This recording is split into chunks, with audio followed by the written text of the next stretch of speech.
There you go. All right, fantastic. So now, ladies and gentlemen, we're going to take a look at some of the background to Columbus a little bit. I'm not going to go totally in-depth or in detail here with Columbus, but we're going to get some of the stage-setting material for our debate that is coming up on Monday.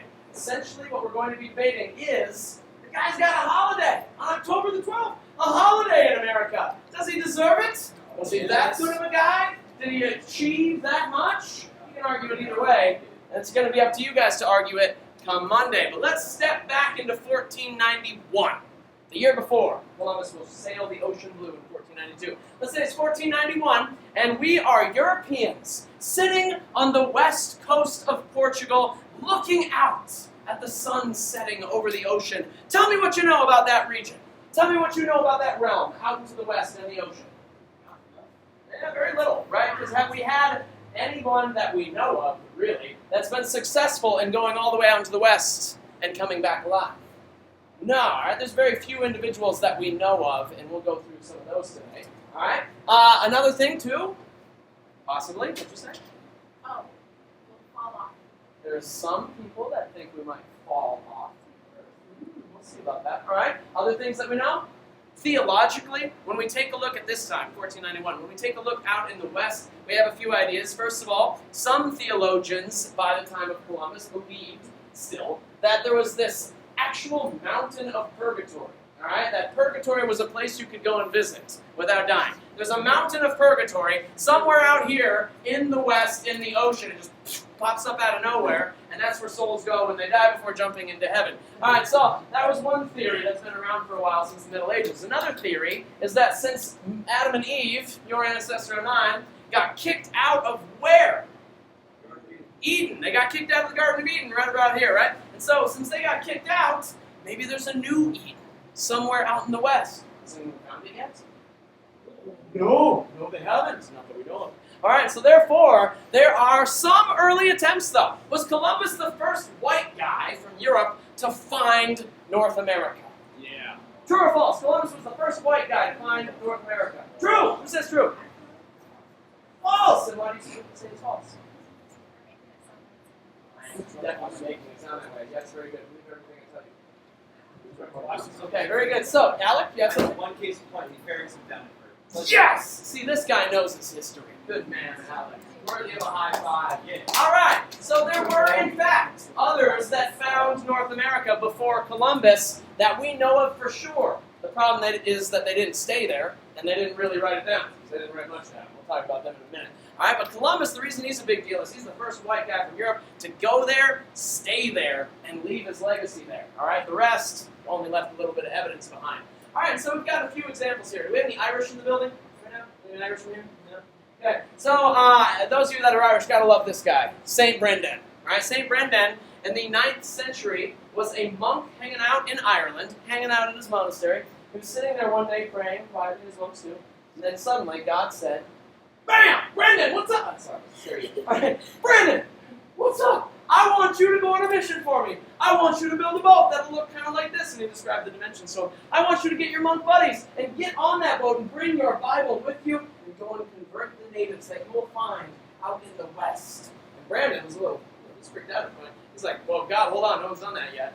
But he did it anyway.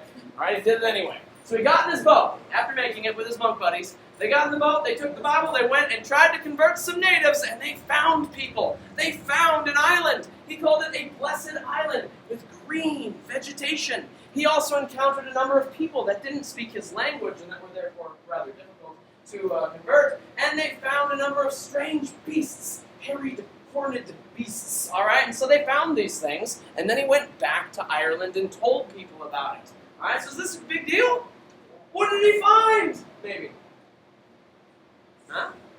What did he find? Maybe America? All right. Well, we didn't really know. We just heard the legend. So what they did is in the early 2000s, I believe, a number of scientists and researchers put together the exact same boat that Brendan had, used the exact same diagram that he had used back in the day, and then they went on the same route that he said he had taken, and they found what? Iceland! Mind blown, right? There you go. So, he found Iceland. All right, so that's probably where he ended up. So did he therefore discover North America? Nah, it's probably more of a legend more than anything else. But medieval map makers did have a good time with it because medieval map makers, what do we call those people? Medieval map makers. What's a map maker? Tell me the term we use. Very good, cartographer. So cartographers in the Middle Ages, they put a little island of Ibernia, later to be called Iceland, out in the west, thanks to Brendan. All right, now the people that are definitely going to do some finding of North America, the Norse, the Vikings. So, where are the Vikings from? Where are they from? Norway. Very good, thank you. So, the Norse Vikings, right, hanging out over here in Norway, they get bored periodically, right? And so they get their mead, they get their swords and arrows, and then they get on a boat and they go exploring, right? They go to Europe, for instance. And when they get to Europe, what do? Burn, rape, and pillage! Woo! That's right! Yeah! Woo! You're not as excited. Alright, so they burn, rape, and pillage! It's fun! Alright, and then they burn, raped, and pillaged everything they needed to in Europe, and they got bored again. So they went to England. And what did they do?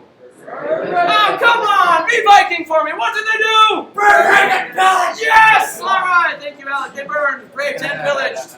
Good times. All right. And then they got back on their boats and they went to Greenland. And what did they do? There's not much in Greenland to burn, rape, and pillage. They were rather disappointed. They got there and it was like, well, it's actually kind of cold here in the misnamed Greenland and icy. And so therefore, since there's nothing to burn, rape, or pillage, what are we going to do to survive the winter? What are we going to do? Not yet. It's winter. It's cold. They're going to camp down for a while, right? So they're going to eat each other. Not going to eat each other. They're going to build houses. Build houses in Greenland. That's why we know they were there, because later we went back and confirmed the legends, confirmed the stories, by doing some archaeological research and carbon dated their stuff that was found there and left behind. Therefore we know that Eric the Red actually made it to Greenland and therefore discovered a chunk of North America. Not bad, right? Maybe not worthy of a holiday just yet. So his ancestor, what's he going to do? Leif Erikson, or Leif Erikson, however you want to pronounce it. What's he going to find? Anyone? All right, we already went to Iceland. Instead, they're going to go to Newfoundland.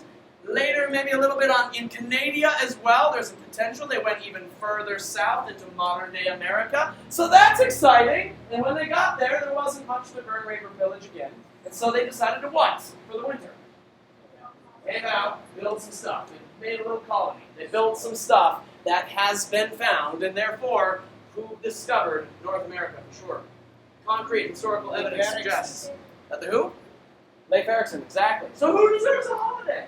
Leif Erikson does. It's October 3rd. It's just not currently celebrated. And it's in Canada. That's where they celebrate it the most. Exactly. They give mad props to Leif Erikson. Not as much as Columbus. All right, so he gets himself a holiday, but in the United States, we really don't celebrate him very much, except if you're from Minnesota. They like it. All right. I did it last year. Yeah, good for you. October 3rd, right? All right, very good. All right, so he definitely discovered it. Now, another possible theory is that there's an historian who believes that in 1421, a group of Chinese explorers took their boats from China and they went east over to what is right off the coast of modern-day California, and they might have wrecked their ship because there's been some archaeological research done here under the depths, and they found some stuff that dates back to 1421, making it seem possible that who also discovered North America before Columbus? Maybe the Chinese. But is there enough concrete historical evidence to prove it? Not yet. All right, still working on that. So not yet. It's not very credible. All right, yet. So on the test, when I ask you in multiple choice format, which I will, who has left the concrete evidence to prove that before Columbus, someone else discovered it? Who are you going to say? Leif Erikson. Leif Erikson and the Vikings, the Norse. The Vikings discovered it. All right. Now, if we jump back over to Europe for a second, it's 1491, and Columbus, what's he up to? Well, let's take a look at the time period. If we jump over to Europe, there's a lot of reasons to want to explore at this time. We're in the midst of what's called the Renaissance. What is the Renaissance? What does it mean? The what? The rebirth, or the new birth. Good. So, with the Renaissance, we've got this rebirth of learning where they're looking at Greek and Roman texts, and they're starting to use math a bit more in order to help prove some of their exploration and stuff like that. So they're thinking, hey, there's good opportunity for explorers now, and we're trying to find a better way to do it. Where are we trying to go, though? What's the route that we want to find? The route to what, Michaela? All right, I was talking that because I started zoning out. But you're good. What are we trying to find? Route 2? Trade. And where's the best place to trade? Thanks to Marco Polo telling us about it. The what? The Orient. I thought I heard someone say that. Good. So we're trying to find the best route to the Orient, the most direct route. Now we could potentially take Marco Polo's route, but it's dangerous. All right. So Marco Polo, what he did is he took a little boat from Italy. He comes over here to the Holy Land. He gets off here around Jerusalem, and then he takes the what road is this? Anyone? Silk Road. Good. All right. So they're going to take the Silk Road, and he's going to go on a very long, tedious, and dangerous adventure, kind of like this. Go walking.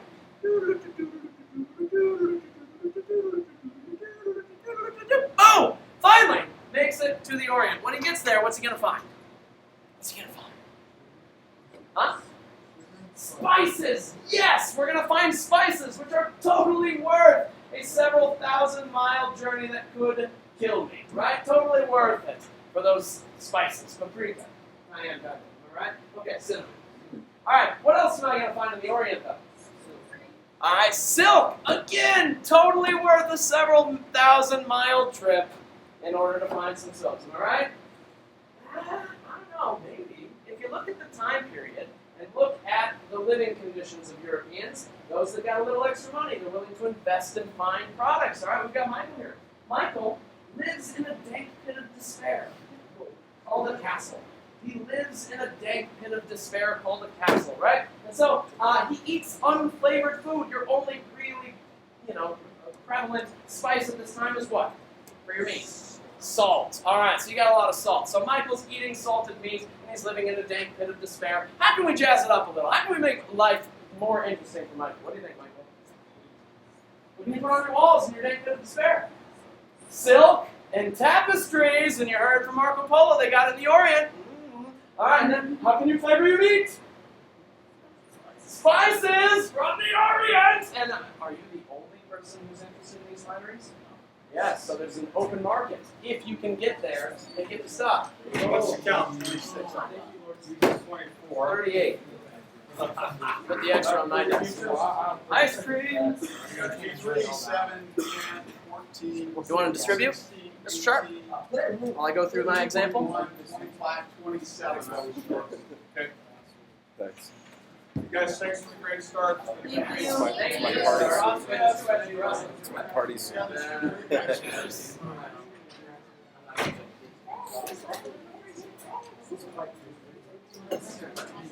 All right. So while you're tasting these nice fineries from the Orient, okay, it's from the Orient, just so you know. Marco Polo just brought them back. So as you're tasting these delicacies from the Orient, it's going to be expensive if Michael decides to put all of his wealth into a very dangerous trip along the Silk Road to try and get some of this deliciousness, isn't it? Is that a risky endeavor?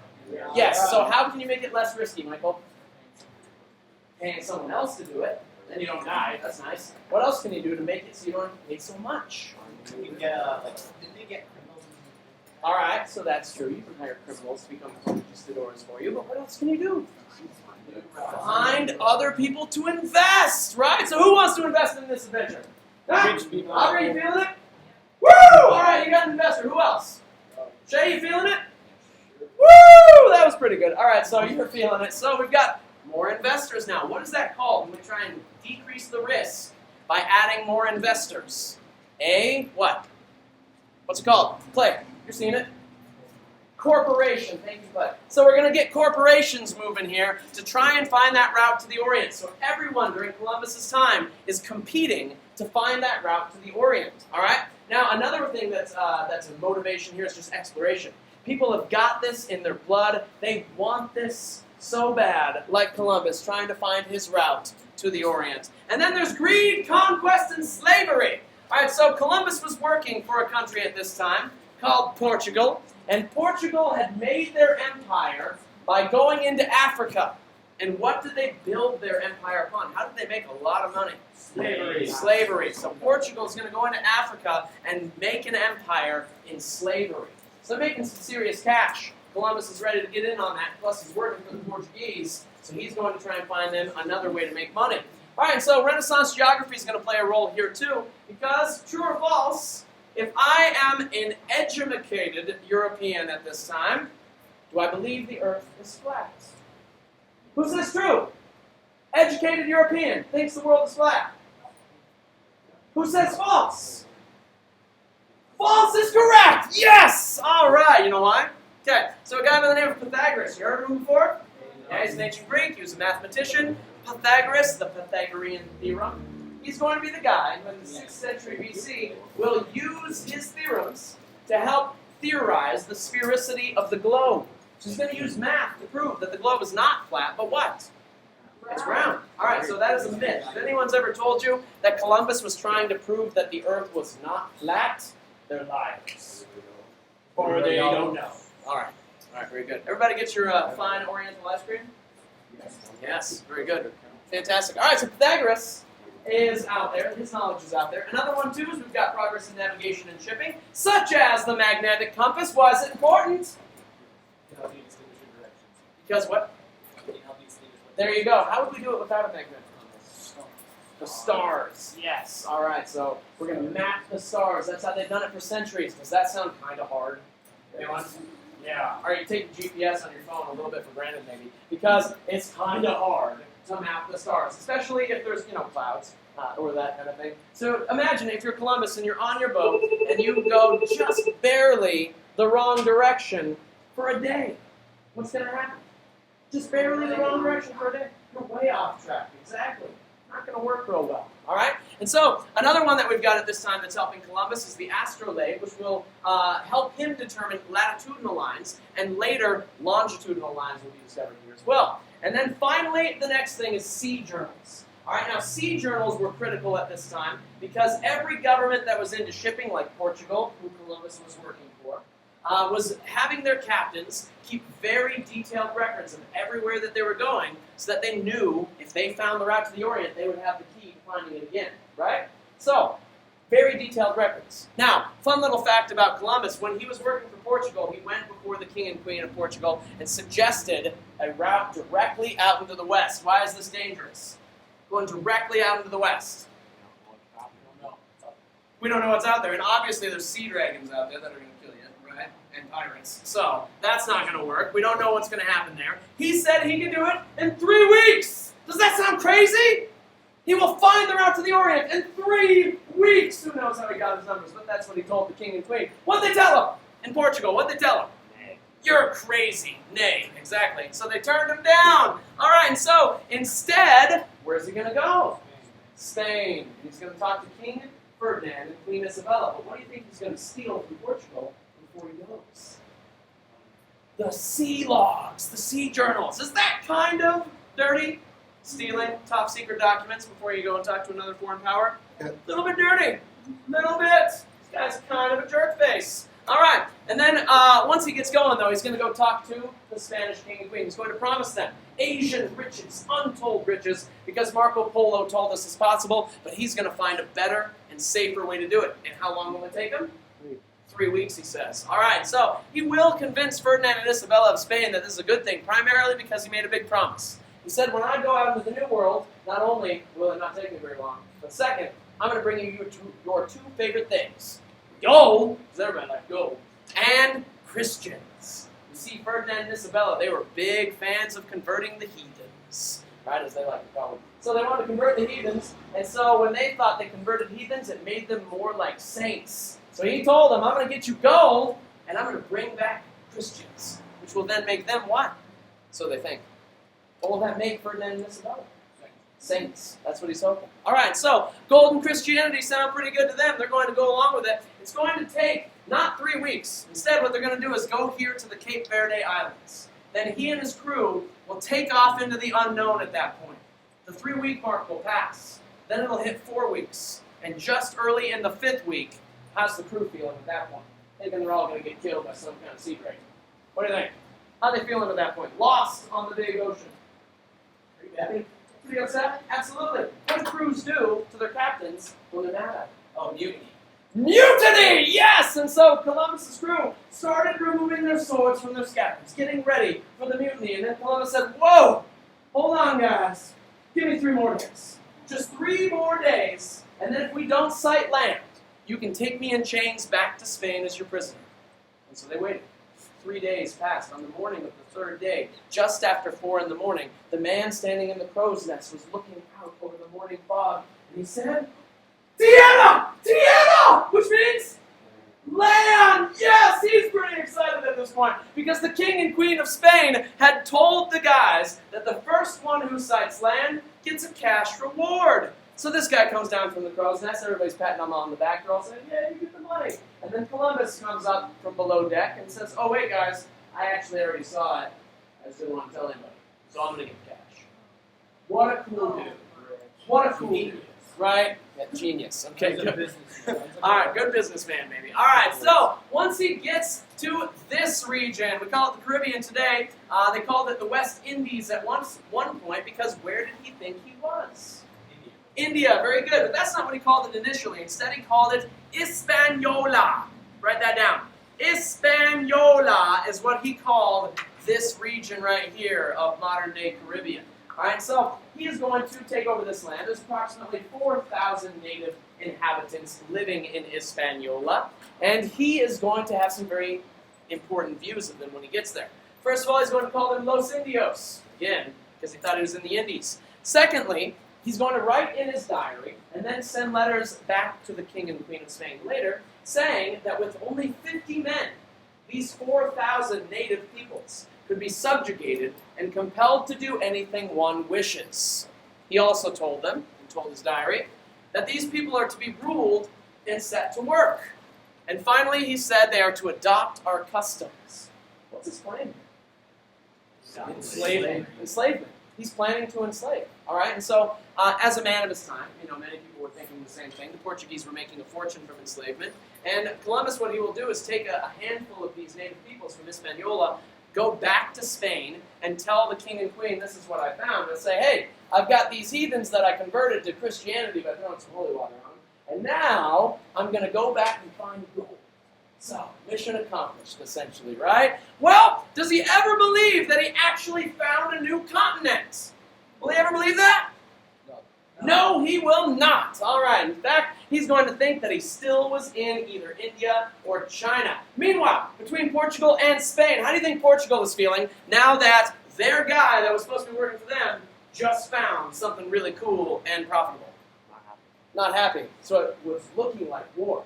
2 years after Columbus had returned, it looked like it would come to war between Portugal and Spain. And so in order to prevent that war, the Spanish Pope at the time, a guy named Alexander VI, ended up drawing an imaginary line down the globe. Right here in the Cape Verde Islands, he drew a line, and he's going to give everything over here to the west, except for Brazil, to which country? Who gets to own it? Everything but Brazil. Spain. Spain is going to get it. Make sure you know this. Write it down. So in the Treaty of Tordesillas, the Pope is going to divide the world discoveries. Give everything to the west to Spain, everything to the east to whom? To Portugal. There you go. All right, and that's called the Treaty of Tordesillas. Say that one for me. Yeah, that was easy. You got it. No one else did. All right, Treaty of Tordesillas. Going to divide this lovely empire. Hey, you know what's ironic about that is that Spain, when they got this Treaty of Tordesillas going, they thought that they had the route to the Orient. Did they? No. Who is going to, in fact, have the most direct route to the Orient? Who? Out of this mix. Portugal, there you go. Because Portugal, they're going to realize that if you go around the Cape of Good Hope down here in Africa and then shoot up there through the Indian Ocean, that's the quickest route. Magellan is later going to say, well, maybe if I just go down here, I can find it somewhere. Anyone know how long it took him to circumnavigate the globe? It took him an entire year, and then he died en route. He died over here in the Philippines. Only one ship of his 5 actually made it back. All right, and so we don't live here in North Colombia, though, or Central Colombia, or South Colombia. Why not? Aren't we named after Columbus? What do you think? George, why are we named after Columbus? Who? Amerigo Vespucci! Why? He's the man. Because he's the man. Why is he the man? He was on the first Columbus expedition, and Columbus kept saying, where are we? What did he say? Where are we? Lauren, where did Columbus think he was? In India or China, exactly. And Amerigo Vespucci will be the first one to say, and then talk to cartographers and say, it's something new. It's too big to simply be what Columbus was saying. It's something new. All right, very good. So now what we're going to do is take a look at a little video that'll help set up the debate for Monday. Here you go. You're a federal employee or a school kid, chances are you'll celebrate Columbus Day. But more and more states are leaving it off the official calendar. States like Alaska, Arkansas, California, Florida, Hawaii, Iowa, Kansas, Kentucky, Michigan, Minnesota, Mississippi, Nevada, New Hampshire, North Carolina, North Dakota, Oklahoma, Oregon, South Carolina, Texas, Washington, Wisconsin, and Wyoming. Does Columbus deserve his own holiday? Well, that's a good question because, he actually didn't discover North America. He never set foot in North America and never even knew it existed. And he wasn't the first person to discover the American continent from Europe. Leif Erikson made landfall in North America centuries earlier. And says historian Lawrence Bergreen, who strolled with me through New York City's Hispanic Society, there were plenty of explorers sailing the seas in Columbus's era. It's kind of like space exploration. If it hadn't been John Glenn to be the first person to circle the world, it would have been another astronaut at that time because the moment was right. But there are no ditties about Amerigo Vespucci. And not just because it's hard to rhyme Vespucci. You try it. Columbus came along, and with his outsized ego and his sense of destiny and his also passion for recording what he did, he put his stamp on that era. Ironic, since as every school kid knows, Columbus was actually looking for a route to China when the Nina, Pinta, and Santa Maria set sail. But even after 4 voyages, when many of his own shipmates were convinced that they discovered a new world, Columbus refused to acknowledge it. These sailors are saying, hey, this is not China. This is a whole different thing. That's right. That's right. So with each voyage, in a sense, he disproved his hypothesis, but didn't want to realize it. So in a certain way, there's a certain kind of quixotic, tragic heroism about his misguidedness. We now look at it with the benefit of hindsight as the new world. He would have been astounded at his posthumous reputation. It would have made no sense to him. Make no mistake, Columbus was a brilliant navigator who sailed across the Atlantic in 5 weeks, fast even by today's standards, and with almost no loss of life on board. He would introduce Europe to the potato, the pineapple, the tomato, and a very bad habit. We saw Indians walking by with burning weeds in their mouths. Well, that was tobacco. But that's not why he got his own national holiday. That happened when a U.S. president discovered the Italian-American vote. Columbus Day started in 1937, as recently as that by President Roosevelt, largely as a political move for a federal holiday, and he wanted to incorporate the Italian-American vote in the Democratic Party. But even a day off and spectacular discounts can't quiet the storm that from the beginning has clouded Columbus's legacy. Columbus was always controversial. This is not just political correctness or something that started in the 1970s. This goes back to his voyages. And the brutality was the main reason. Stories of the way he treated the Indians, the fact that he penned them up or killed them, got back to Spain. Even Ferdinand and Isabella, who were not really known as apostles of humanitarianism, were appalled. When the Taino Indians of Hispaniola realized that Columbus's men were staying, they saw no way out. They felt that their homelands and their women were being taken away by Columbus's men, and that Columbus's men were stealing the future of their people. And they responded by mass suicides. Columbus and others writes about this, thousands of Indians poisoning themselves or jumping off of cliffs to their deaths because they felt that they had no future left. That's one reason why Carl Frank Jr., an IT consultant in St. Louis, wants to rename the holiday. We feel like instead of having a federal holiday that divides us, that we need a federal holiday that unites us. Liftoff on Spaceship Enterprise. Frank wants to call it Exploration Day. it would be unique as a federal holiday in the sense that it celebrates the past and the past explorers, the thousands of them, the unnamed as well as the well-named, and also what's possible for America if we kind of put our heads together and work towards a common goal. But before we say goodbye, Columbus, enjoy the day. That is, if you have it off.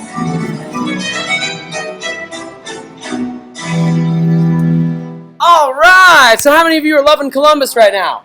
Huh? No? All right, good. A couple of you. Very good. So you're going to be arguing the pro on Monday. All right. As will the other half of the class. So we're going to be having half the class arguing pro Columbus, half the class arguing boo Columbus, and it's going to be a lovely debate. You need to be prepared to argue both sides, though. All right? So you're going to jump onto the projects page. Now's a good time for you to have your iPads flared up, ready to go. Fired up is what I meant there. And get onto the projects page. You're going to go on to Columbus, hero or villain. I'm going to hand out a paper copy that you're going to fill out as you go through these links. But if you lose it over the weekend, it's right here on the website, okay? So you're going to fill out the paper copy. On the front, there's going to be pro versus con, basically. There's going to be positives of Columbus, negatives of Columbus. And then you will use that in our debate on Monday after we set the stage a little with some discussion and video. All right, and then we've got some discussion questions you will need to answer. And the class debate prompt will be, should it remain a national holiday?